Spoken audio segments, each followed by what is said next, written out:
नमस्कार मंडळी, तीर्था kitchen and vlog या यूट्यूब चॅनलवरती आपले सगळ्यांचे स्वागत आहे।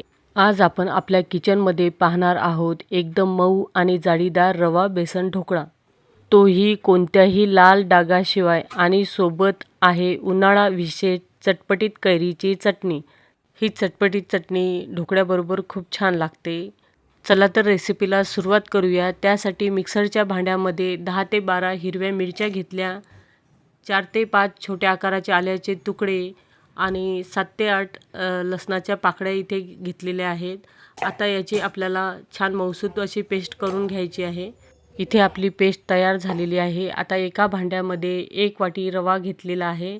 तर बारीक रव्याचा वापर आपण ढोकळ्यासाठी करणार आहे। 1 वाटी रवा टाकून घेतला, परत 1 वाटी रवा घ्यायचा आहे आणि 1 वाटी आपल्याला हरभऱ्याच्या डाळीचे पीठ म्हणजेच बेसन घ्यायचे आहे।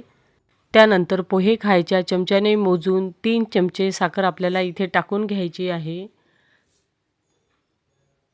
त्यानंतर 1.5 चमचा इथे मीठ टाकून घ्यायचे आहे। त्यानंतर जी आपण पेस्ट केली होती ती 1 चमचा टाकून घेतली, थोडीशी हळद टाकून घेतली। त्यानंतर 1 वाटी घट्ट दही म्हणजे आंबट दही इथे आपल्याला टाकून घ्यायचे आहे। आता विस्करने हे टाकलेले सर्व साहित्य छान एकत्र करून घ्यायचे। दह्याऐवजी तुम्ही निंबू सत्वाचाही इथे वापर करू शकता। त्यानंतर ज्या वाटीने आपण दही टाकले होते त्याच वाटीने मोजून 2 वाट्या पाणी आपल्याला या रव्यामध्ये टाकून घ्यायचे आहे आणि विस्करने हे चांगले बॅटर एकत्र करून घ्यायचे आहे। आता हे बॅटर छान एकत्र झाले, तर हे बॅटर थोडे घट्ट वाटत आहे, तर परत आपल्याला थोडेसे पाणी टाकायचे आहे। दही ज्या वाटीने मोजले त्याच वाटीने अर्धी वाटीच पाणी आपल्याला घ्यायचे आहे। आता अर्धी वाटी पाणी आपण या बॅटरमध्ये टाकून घेतले, विस्करने छान एकत्र करून घ्यायचे।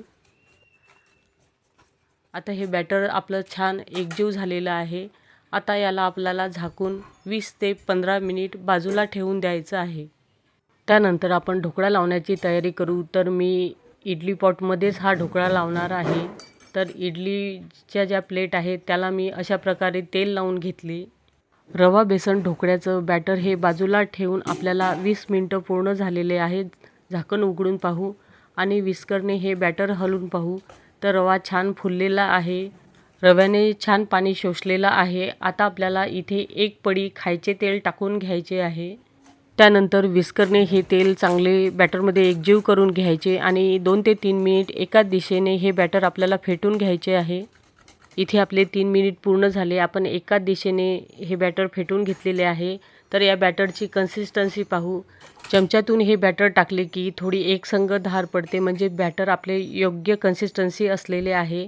अर्धा चमच्याच्या थोडंसं कमी आपल्याला खायचा सोडा टाकायचा आहे। त्यावर 1 चमचा पाणी टाकून घेतले। आता सोडा हा विस्करने चांगला बॅटरमध्ये एकजीव करून घ्यायचा। तर बॅटर आपल्याला एकाच दिशेने फिरून घ्यायचे आहे आणि सोडा चांगला एकजीव होईपर्यंत आपल्याला फिरून घ्यायचा आहे। तर सोडा इथे बॅटरमध्ये चांगला एकजीव झालेला आहे। ढोकळ्याचं बॅटर इथे तयार आहे। आता घाई करायची आहे। प्लेटमध्ये किंवा मी इडली पॉटमध्ये हा ढोकळा लावून घेणार आहे। तर इडली प्लेटमध्ये जास्त बॅटर टाकायचं नाही, अर्धा चमचा एवढंच बॅटर टाकायचं आहे, कारण झाल्यावर ढोकळा फुलतो आणि वरच्या प्लेटच्या खालच्या भागाला लागतो, त्यामुळे एवढेच बॅटर टाकायचे आहे। इडलीच्या भांड्यात पाणी टाकून मी पाणी आधीच उकळायला ठेवलं होतं, तर पाणी चांगले उकळलेलं आहे। त्यानंतर आपल्याला ह्या इडलीच्या प्लेट एकावर एक ठेवून द्यायच्या आहेत। तर ठेवण्याची पद्धत आपल्याला सगळ्यांना माहीत आहे। ढोकळा आहे त्यावरच वरच्या प्लेटचे छिद्र आले पाहिजे, अशा प्रकारे ह्या प्लेट सगळ्या आपल्याला ठेवून घ्यायच्या आहेत। हे सर्व प्लेट ठेवून घेतल्या, झाकण लावून घ्यायचे। आता हाय फ्लेमवर 10 ते 12 मिनिट आपल्याला हा ढोकळा वाफवून घ्यायचा आहे। तर इथे 12 मिनिट आपले पूर्ण झाले। आता ढोकळा पाहू झाला की नाही। असा काट्याचा चमचा मी ढोकळ्यात टोचून पाहिला तर तो साप निघालेला आहे।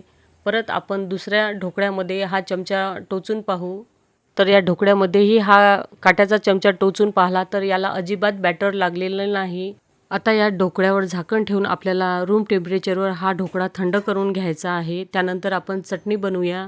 मिक्सरच्या भांड्यामध्ये 7 ते 8 मी हिरव्या मिरच्या टाकल्या, त्यामध्ये कलमी कैरीचे तुकडे टाकलेले आहेत, म्हणजे तोतापुरी कैरीचे तुकडे टाकलेले आहेत. ही कैरी जास्त आंबट नाही. थोडासा पुदिना टाकला. त्यानंतर पुदिन्याच्या डबल मी इथे कोथिंबीर घातलेली आहे.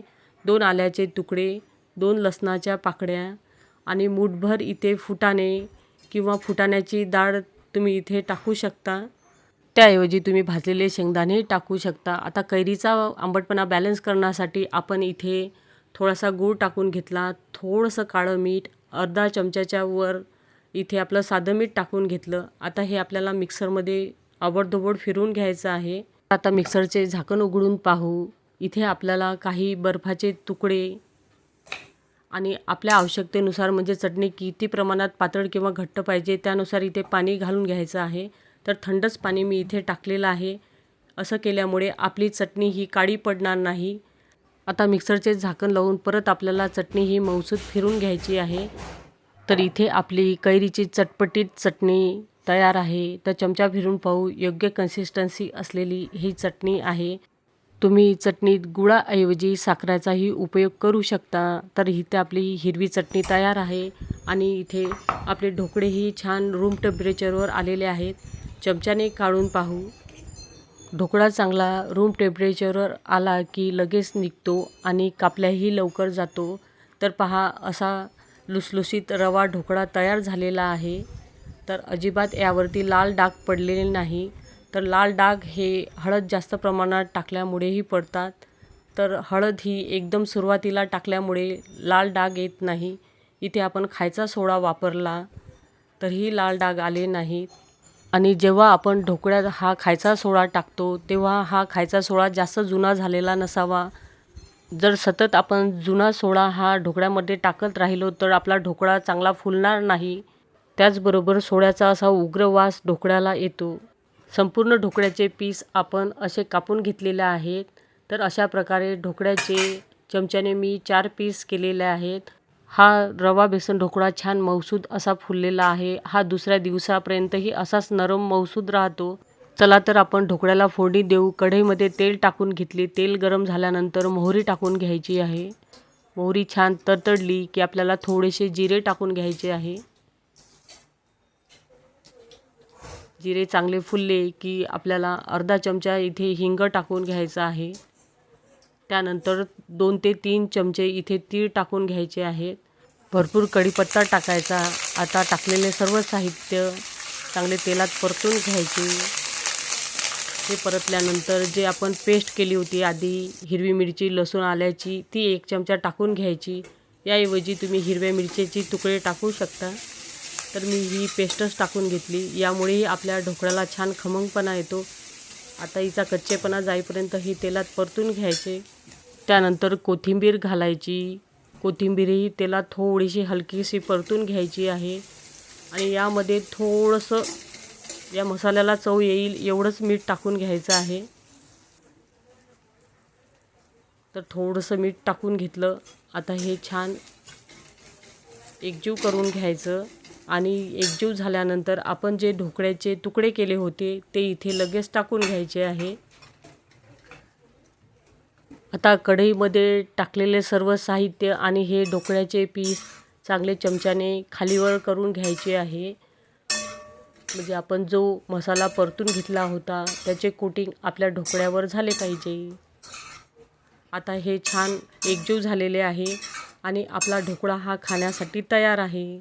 चला तर या मंडळी, हा खमंग असा चटपटीत ढोकळा खाण्यासाठी चला तर आपण हा प्लेटमध्ये काढून घेऊया. हा रवा बेसन ढोकळा करण्यासाठी एकदम सोपा आहे. परफेक्ट प्रमाण मी तुमच्यासोबत शेअर केलेलं आहे. तर एवढ्याच प्रमाणात हा ढोकळा खूप छान होतो. पाण्याचे परफेक्ट प्रमाण मी तुम्हाला सांगितलेले आहे. प्लेटमध्ये हा बेसन ढोकळा टाकून घेतला. त्यावरती हिरवीगार कोथिंबीर आणि थोडासा मस्त पांढरा शुभ्र असा खोबऱ्याचा कीस घालून घ्यायचा. मस्त हिरवीगार चटपटीत कैरीची चटणी आणि हा ढोकळा मस्त बेत होतो. एकदा हा बेत नक्की करून पहा. तर या चटणीऐवजी तुम्ही सुक्या नारळाची चटणी, शेंगदाण्याची चटणी याचे व्हिडिओ मी यूट्यूबवर टाकलेले आहेत, ते नक्की पहा. ही रवा बेसन ढोकळ्याची रेसिपी आवडल्यास माझ्या चॅनलला लाईक, सबस्क्राईब करायला विसरू नका. धन्यवाद.